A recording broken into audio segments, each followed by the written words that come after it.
la femme hémorroïs dans la Bible? Est-ce que vous connaissez la femme hémorroïs dans la Bible? C'est qui? Qui est-ce qui est fort en français? On va demander à un Français? Ah oui, allez, un Belge. Voilà, bravo Fred. Oh, c'est sa femme qui lui a dit. Eh Fred, là elle t'a grillé, hein. La femme hémorroïs, c'est le nom scientifique de cette dame qui était atteinte d'une perte de sang. Et ce matin, j'aimerais qu'on se tourne vers l'histoire de cette femme et on va découvrir le cœur de Christ, hein, encore une fois, mais au travers de l'histoire de cette femme. Jésus est en chemin, il est en train de se rendre avec le chef de la synagogue qui s'appelait Jairus, qui est venu le supplier de venir poser les mains sur sa petite fille qui est en train de mourir.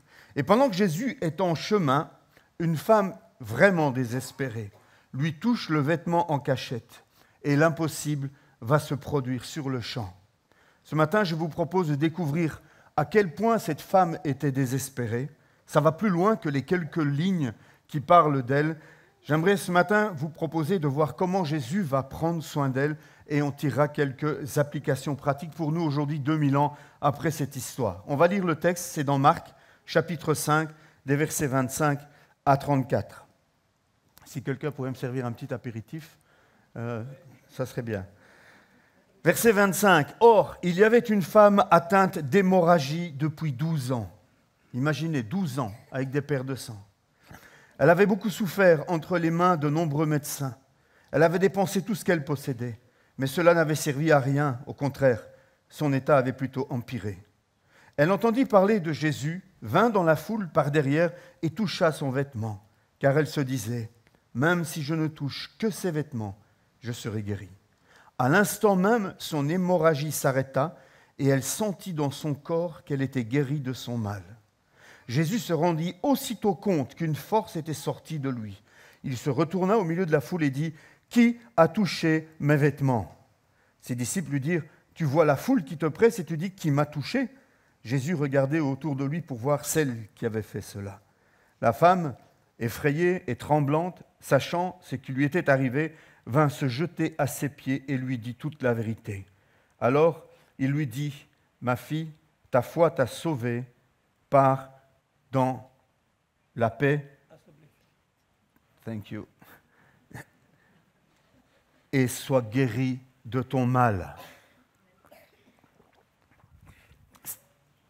Cette femme est vraiment désespérée. Son désespoir est total. Et sa douleur, frères et sœurs, est loin d'être simplement une douleur physique. C'est vrai qu'elle souffre physiquement. Physiquement, elle saigne. Ça fait 12 ans qu'elle saigne. Et je pense que nos dames sont les mieux placées pour comprendre ce que cela peut représenter, comme gêne, comme fatigue, comme souffrance. Et quand on saigne pendant 12 ans, c'est voir sa vie s'écouler pendant 12 ans, c'est saigner physiquement dans le sens où sa vie, notre vie s'écoule et elle a vu sa vie s'écouler pendant 12 ans et pendant 12 ans, elle a essayé de surmonter ce mal et d'essayer de trouver une solution à ce mal. Elle a vu des médecins qui lui ont pris tout son argent et qui lui ont fait encore plus de mal. Son état a empiré. Alors, on peut dire, oui, c'est terrible, cette femme saigne physiquement, mais j'aimerais ce matin vous montrer que ce n'est pas seulement physiquement qu'elle saigne. Cette femme est vraiment désespérée. Parce que non seulement elle saigne physiquement, mais elle saigne aussi sentimentalement. Quel est l'homme qui voudrait marier une femme atteinte de perte de sang ? Elle n'a aucun espoir à ce niveau-là, elle est seule. Et si elle était mariée, nous ne le savons pas dans l'histoire, mais si elle était mariée, la loi juive autorisait son mari à lui dire « Ciao, je vais voir ailleurs ». Cette femme saigne aussi sentimentalement. Mais ce n'est pas tout, elle saigne aussi socialement. Parce que, étant atteinte d'une perte de sang, elle est considérée comme impure. Et si tu es impur dans cette période-là de l'histoire, tu ne peux pas t'approcher des autres, tu ne peux pas toucher les autres, tu ne peux même pas toucher des objets que d'autres devraient toucher ensuite. Tu es impur, tu es socialement banni, tu es socialement mis à l'écart. Elle saigne socialement. Peut-être qu'elle a perdu tous ses amis. Elle ne peut même plus manger dans la même maison que ses propres parents. Elle saigne socialement. Elle saigne aussi financièrement. Financièrement, elle a essayé de trouver des solutions en payant des médecins, mais l'histoire nous dit qu'elle a tout dépensé. Elle n'a plus rien, en fait.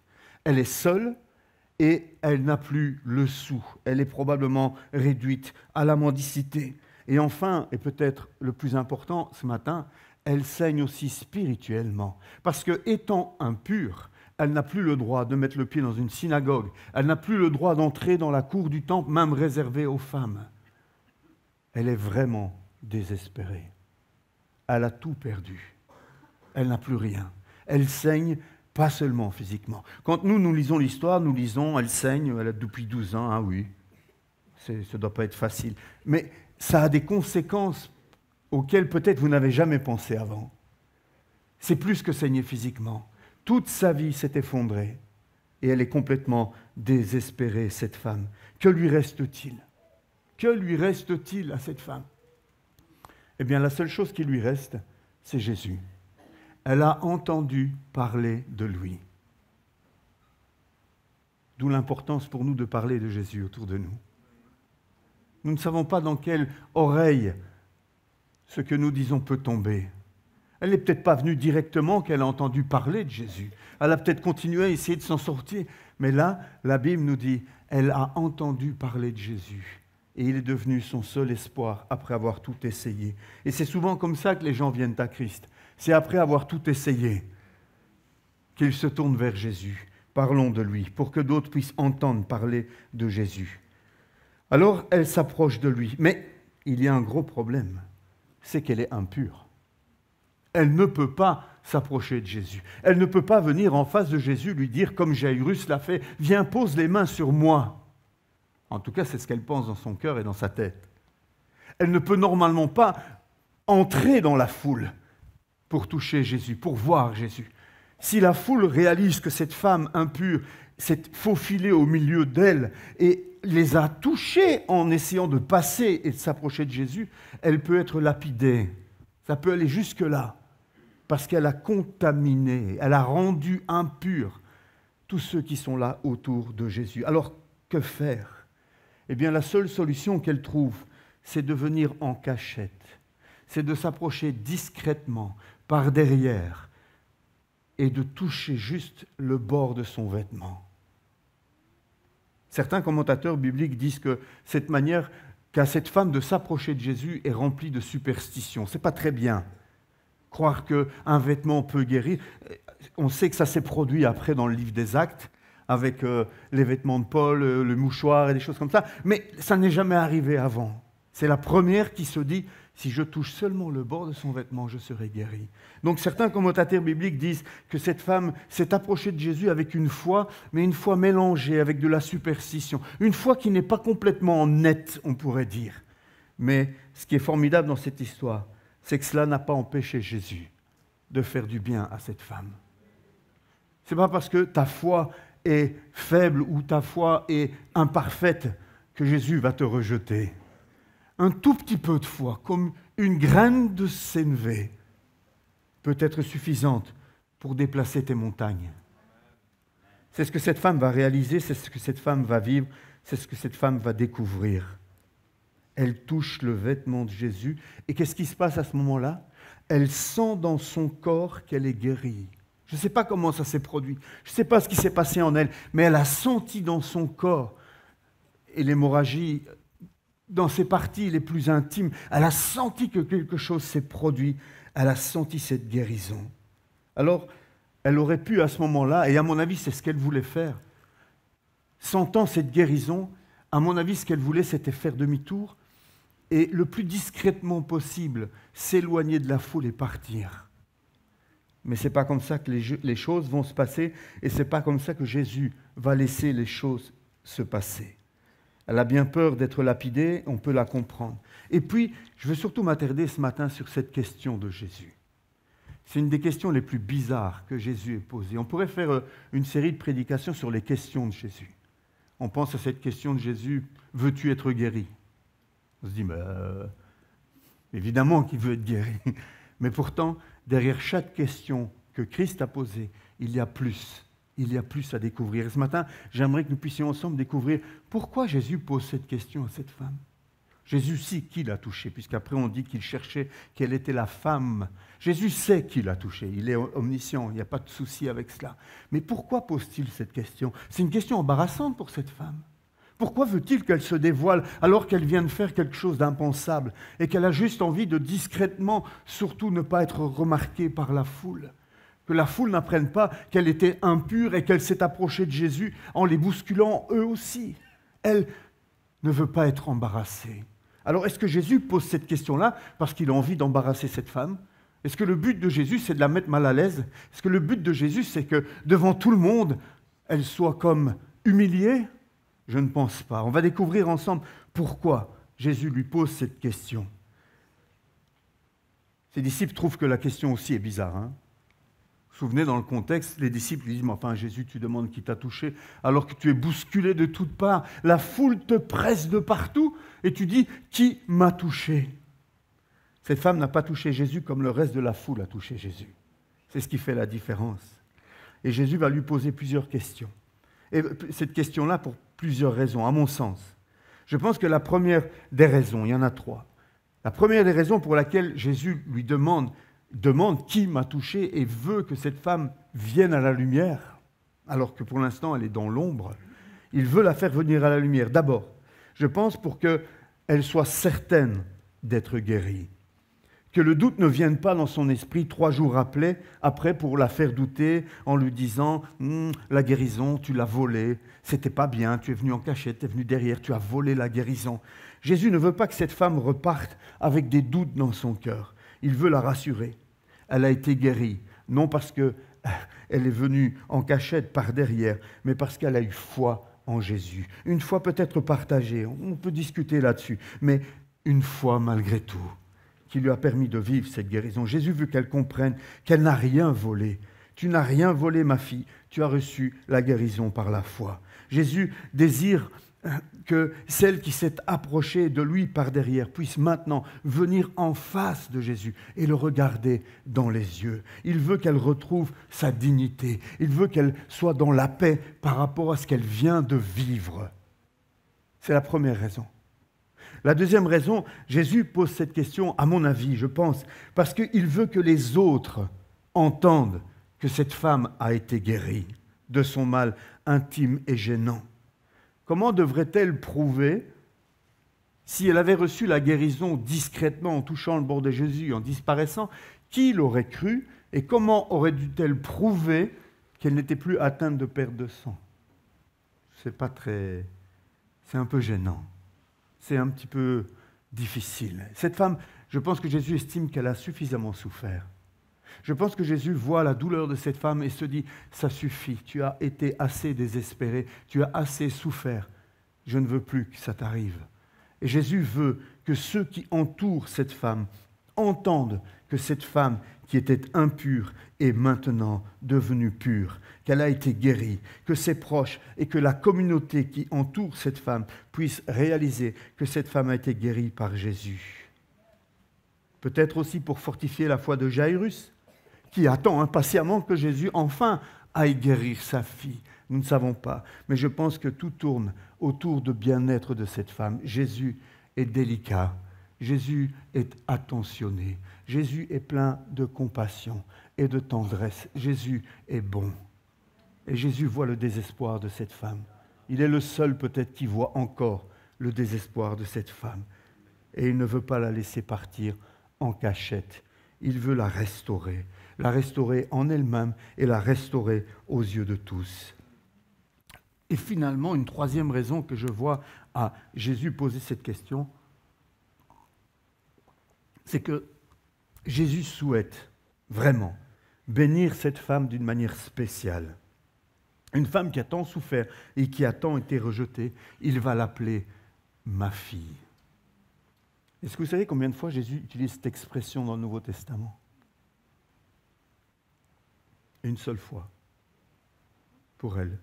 Une seule fois pour elle. C'est extraordinaire. Je ne sais pas si vous réalisez. Elle est la seule personne à qui Jésus va dire « Ma fille, ta foi t'a sauvée. » Ma fille. Il l'appelle ma fille. Et ce n'est pas anodin. Ce n'est pas anodin pour cette femme qui est complètement abandonnée, qui est complètement seule, complètement désespérée. C'est pour elle, la désespérée, la rejetée, qu'il dit « ma fille ». Et ce jour-là, pour la première fois depuis 12 ans, cette femme est rentrée chez elle, non pas en disant « j'ai reçu la bénédiction », mais j'ai rencontré celui qui bénit. Si Jésus l'avait laissée partir en cachette, elle aurait juste rencontré la bénédiction. Jésus voulait plus que cela. Il voulait qu'elle rencontre et qu'elle connaisse celui qui bénit. Et il y a une leçon pour nous aussi là, frères et sœurs. Que cherchons-nous? La bénédiction ou celui qui bénit? Souvent, même si vous ne me croyez pas, moi je peux vous dire, souvent nous cherchons plus la bénédiction que celui qui bénit. C'est ce qu'elle voulait faire.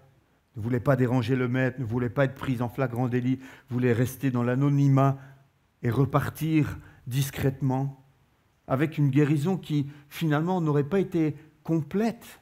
Parce que peut-être que physiquement elle aurait été guérie, mais il lui manquait toute une autre série de guérisons que Jésus lui propose à ce moment-là. Il y a des applications pratiques à tirer de... Je regarde un peu derrière parce que Martha me fait mes PowerPoint, mais comme je prêche, je ne les vois jamais. Donc, qui m'a touché? Ensuite, Jésus, on va pouvoir tirer des applications de cette histoire. Il y a des applications pour nous dans cette histoire. J'en ai repris 3. 3 choses qui nous concernent à nous aujourd'hui, 2000 ans après. La première, c'est que selon les pensées de l'époque, du temps de cette femme, lorsque quelqu'un d'impur ou quelque chose d'impur touchait quelqu'un de pur, eh bien, c'est le pur qui devenait impur. Je ne sais pas si vous me suivez. Ça va? Je dois recommencer ou c'est bon? C'est bon? Donc, l'impur rendait impur le pur. Mais dans cette histoire, et c'est le seul qui peut faire cela, c'est la seule situation, c'est la seule personne qui a cette capacité de le faire. Lorsque un impur touche Jésus, Jésus n'est jamais souillé par l'impur. Mais c'est l'impur qui, en touchant Christ, en s'approchant de Jésus, c'est lui qui devient pur. Et ça, c'est une application pour nous aujourd'hui, 2000 ans après. Nous aussi, frères et sœurs, nous sommes comme cette femme, des impurs. Nous ne saignons pas peut-être physiquement, mais nous saignons de différentes manières. Notre vie est entachée par le péché. Et bien souvent, notre réaction, lorsque nous prenons conscience de notre péché, c'est de faire quoi? C'est de fuir Jésus. C'est d'aller nous cacher. C'est d'aller nous morfondre dans un coin. J'ai déjà expliqué ça une fois un jour dans une prédication. Je ne vais pas revenir sur tous les détails. Mais c'est souvent notre comportement, c'est de fuir. Et ce n'est pas nouveau. Depuis le Jardin d'Éden, quand on a péché, on va se cacher. Adam et Ève ont fait la même chose. Nous faisons la même chose. Mes frères et sœurs, la première application que je veux tirer de cette histoire, c'est de vous rappeler que nous n'avons plus besoin d'aller nous cacher. Nous n'avons plus besoin de fuir Jésus lorsque nous avons péché. C'est justement lorsque nous avons péché que nous avons besoin de nous approcher de lui. Et c'est justement lorsque nous avons péché que lui désire que nous nous approchions de lui. Parce qu'il a payé le prix pour pouvoir nous rendre purs lorsque nous sommes impurs. Alors c'est la première leçon que je veux que vous reteniez ce matin. Allons vers Jésus. Jetons-nous à ses pieds lorsque nous nous sentons sales. Allons à ses pieds. N'ayons pas peur de salir Jésus. C'est impossible. C'est impossible. La deuxième application que je tire de cette histoire, c'est qu'il y a une foule de chrétiens qui se pressent dans les églises tous les dimanches. Comme toute cette foule qui pressait Jésus de toutes parts. Une foule avide de spectacles, de sensationnels, d'émotions fortes. Mais c'est une foule qui s'approche de Jésus sans véritable attente. Et nous sommes souvent comme cela. Nous venons le dimanche matin, nous voulons vivre une bonne louange, nous voulons entendre une bonne prédication qui nous fasse rire un peu, mais qui nous remette en question, qui ne soit pas trop dur avec nous. Mais ce n'est pas comme cela que nous devons venir à l'église et ce n'est pas comme cela que nous devons nous approcher de Jésus. Si nous nous approchons comme cela de Jésus, nous ne valons pas plus que la foule qui pressait Jésus de toutes parts et qui est rentrée chez elle sans avoir connu Jésus. et sans avoir connu la bénédiction. Cette femme parmi cette foule est la seule qui, à côté de peut-être des dizaines et des centaines d'autres qui ont touché le vêtement de Jésus, c'est la seule qui est rentrée chez elle avec une guérison. C'est la seule qui a extrait une force de Jésus pour produire quelque chose d'extraordinaire dans sa vie. La deuxième application, frères et sœurs, c'est que nous devons apprendre à nous approcher de Dieu avec des attentes. Venons à l'Église avec des attentes. Attendons-nous à quelque chose de la part de Dieu. Venons comme cette femme, avec dans nos cœurs ce désir de dire, si je touche seulement le bord de ton vêtement, Seigneur, je serai exaucé, je serai guéri, je vivrai ceci, je vivrai cela. Mais il nous faut nous approcher avec des attentes de Jésus. Ne soyons pas juste des spectateurs le dimanche matin. Nous repartirons en étant soit satisfaits du spectacle, soit déçus du spectacle. Mais ce n'est pas le rôle des assemblées, ce n'est pas le rôle de nos rassemblements. Le but de nos rassemblements, c'est de repartir transformés. C'est de repartir avec quelque chose de nouveau, avec quelque chose de plus, avec quelque chose de frais, qui ne vient pas d'émotion, qui ne vient pas de sensation, mais qui vient d'une véritable rencontre avec le seul qui peut te rendre pur et qui veut que tu puisses le regarder dans les yeux, face à face. Tu peux le regarder dans les yeux, non parce que tu fais des bonnes choses, tu peux le regarder dans les yeux parce qu'il a payé ta dette. Tu n'as plus rien à payer, tu n'as plus rien à prouver, tu n'as plus rien à apporter. Il a tout payé. Et il veut que tu le regardes dans les yeux. Il ne veut pas que ses enfants vivent dans une honte quelconque. Il ne veut pas que ses fils et ses filles soient des mendiants spirituels ou des gens qui s'approchent de Dieu, mais comme des SDF, comme des gens qui se sentent... non. Tu es son fils, tu es sa fille. Quel est le père, quelle est la mère qui serait heureux de voir son fils, sa fille s'approcher de lui ou d'elle en se comportant comme... Non, nous sommes ses fils et ses filles. Approchons-nous de lui. La troisième application que je vois dans cette histoire, c'est que il peut arriver, peut-être même je dirais, il arrive souvent, que Jésus nous pose des questions embarrassantes. Dans vos cultes personnels, en écoutant une prédication, en parlant avec un frère ou une sœur.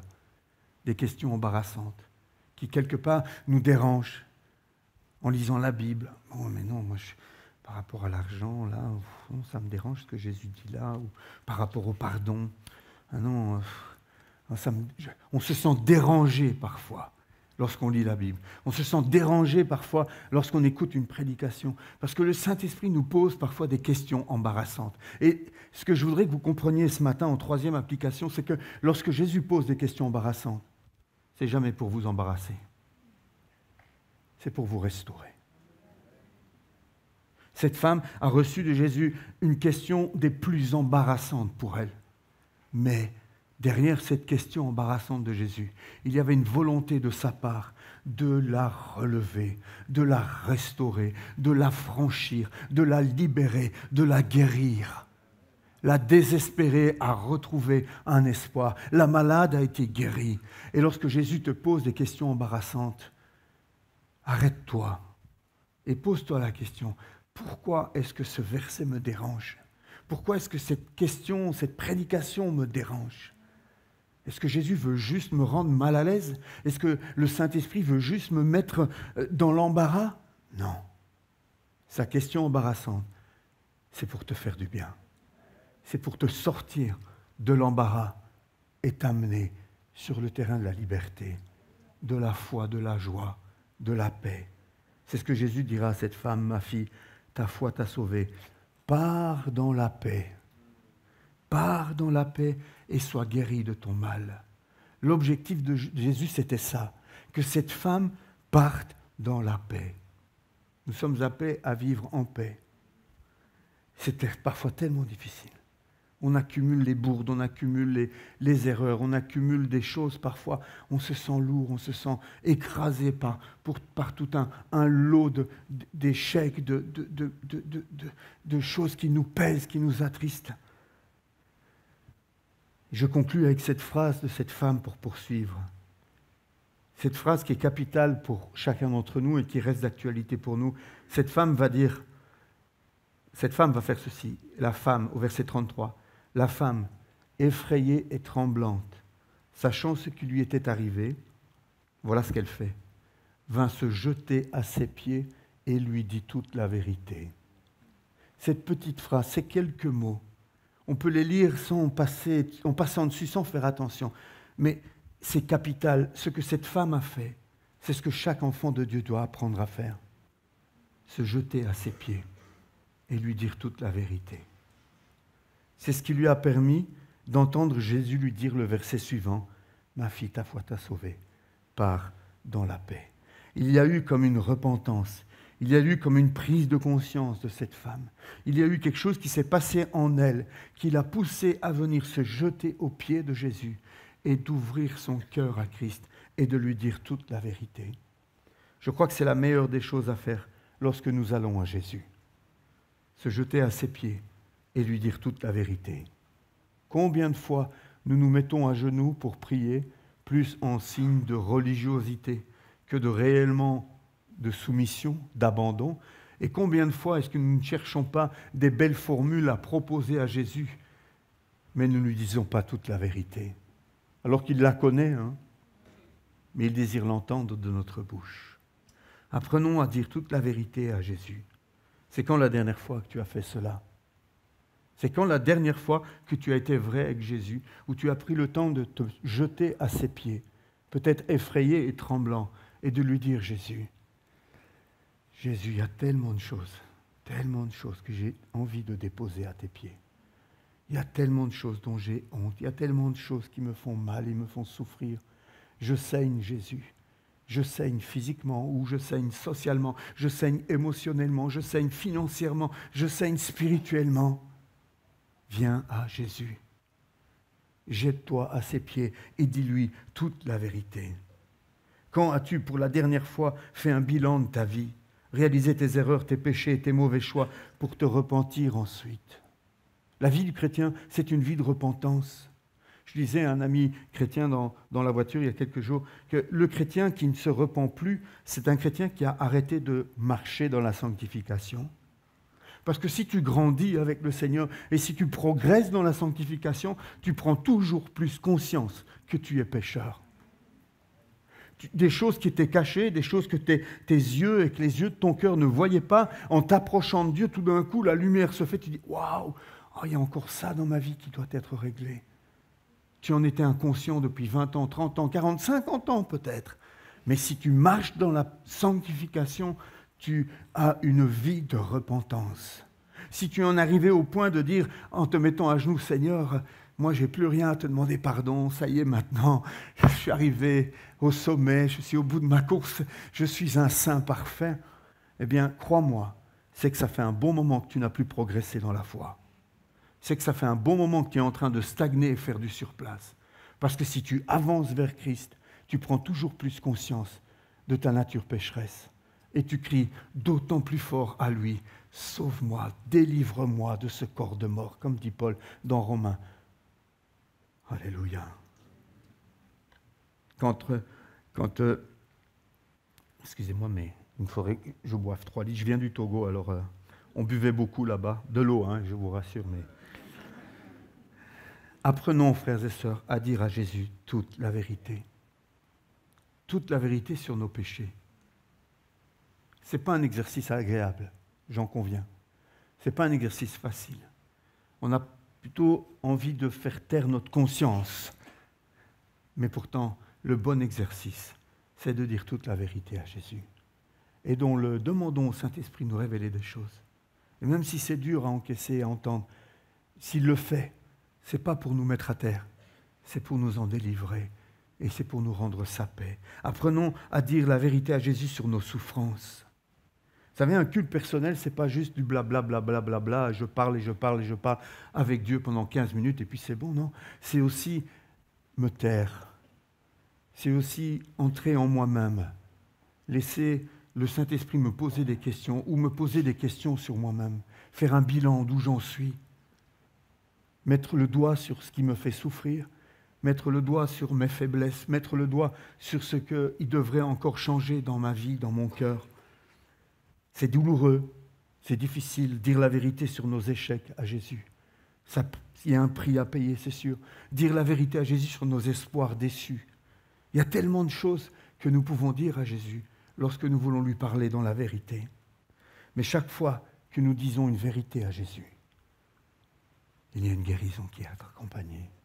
Chaque fois que nous disons une vérité à Christ, il y a une œuvre de l'Esprit dans ton cœur qui te restaure et qui te guérit et qui t'aide à grandir et à progresser.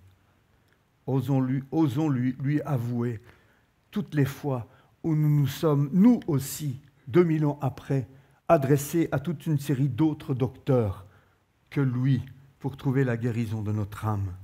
Vous savez, aujourd'hui, quand une âme est en souffrance, elle va voir différents docteurs. Elle est prête à dépenser beaucoup d'argent chez le docteur divertissement, beaucoup d'argent et de temps avec le docteur succès, avec le docteur argent, le docteur sexe, le docteur religion. Il y a plein de docteurs que le monde propose, vers lesquels nous avons tendance à courir pour trouver une guérison à une souffrance que nous avons à l'intérieur. On y dépense beaucoup de temps et beaucoup d'argent pour finalement vivre un soulagement éphémère qui ensuite est accentué. La souffrance revient encore plus forte. Notre état ne fait qu'empirer, comme l'histoire de cette femme. Ce matin, je veux terminer cette prédication en proclamant qu'il n'y a qu'un seul docteur de l'âme, un seul qui est capable de guérir ton âme, de te libérer de tes souffrances, de tes peurs, de tes colères, de ta rancune, de tes péchés, de tes espoirs déçus. Il n'y en a qu'un seul qui peut le faire. Il s'appelle le docteur Jésus. C'est le seul. C'est ce que l'histoire de cette femme m'a raconté en la lisant, en l'étudiant, en lisant les commentaires bibliques, etc. Vous savez, je n'ai pas inventé toutes ces choses. Vous ne croyez pas que les prédicateurs, ils se mettent devant leur feuille et puis leur bras se met en route tout seul, la prédication s'écrit. Nous lisons, nous étudions, nous écoutons d'autres messages, nous cherchons des idées, nous prenons les idées principales et nous nous laissons conduire par le Saint-Esprit. C'est comme ça qu'on construit une prédication. Mais c'est ce que ce texte a parlé à mon âme. Et je pense que ce matin, le Seigneur veut parler à plusieurs âmes.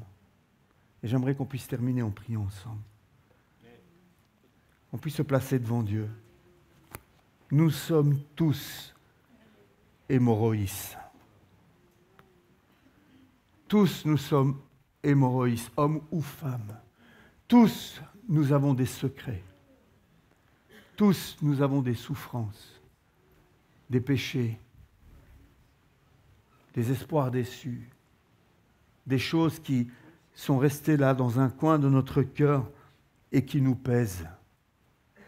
Et lorsque le diable vient nous rappeler ces choses-là, cela fait naître en nous l'attitude de cette femme atteinte d'une perte de sang, de venir en cachette derrière Jésus, en ayant honte de venir en face de lui. Depuis 2000 ans, depuis que Christ est mort et ressuscité, nous n'avons plus à venir par derrière pour toucher le bord du vêtement de Jésus. Nous pouvons tous nous approcher devant lui, nous jeter à ses pieds, lui dire toute la vérité. Et ce matin, je crois que le Saint-Esprit parle à plusieurs personnes. Et je ne veux pas savoir s'il s'agit d'un péché, d'une souffrance, d'un espoir déçu ou quoi que ce soit d'autre. Mais simplement, si tu te sens concerné, interpellé par ce message, je vais te demander de t'inviter à te lever, que nous puissions prier ensemble. Si le Saint-Esprit te parle, si tu es derrière un écran et que tu n'as pas pu te joindre à nous ce matin et que tu te sens interpellé et qu'il y a des secrets que tu n'as jamais avoués à Jésus, s'il y a des choses cachées dans ton âme qui te font souffrir,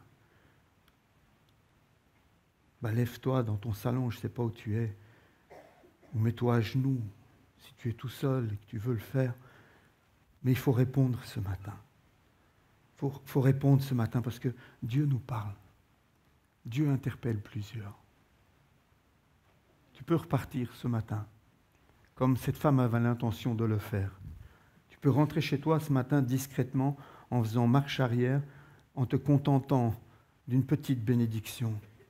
Et tu peux aussi ce matin laisser Jésus t'interpeller et te poser la question embarrassante pour toi, celle qui t'est propre, et venir à lui, te jeter à ses pieds et lui dire toute la vérité. Ceux qui sont debout là, ce matin, je vous invite à dire dans vos cœurs, dans votre esprit, dites-lui la vérité sur ce qui vous pèse. Dites la vérité sur le péché que vous lui cachez. Dites la vérité sur quoi que ce soit ce matin qui a été mis en lumière par le Saint-Esprit. Dites-lui toute la vérité.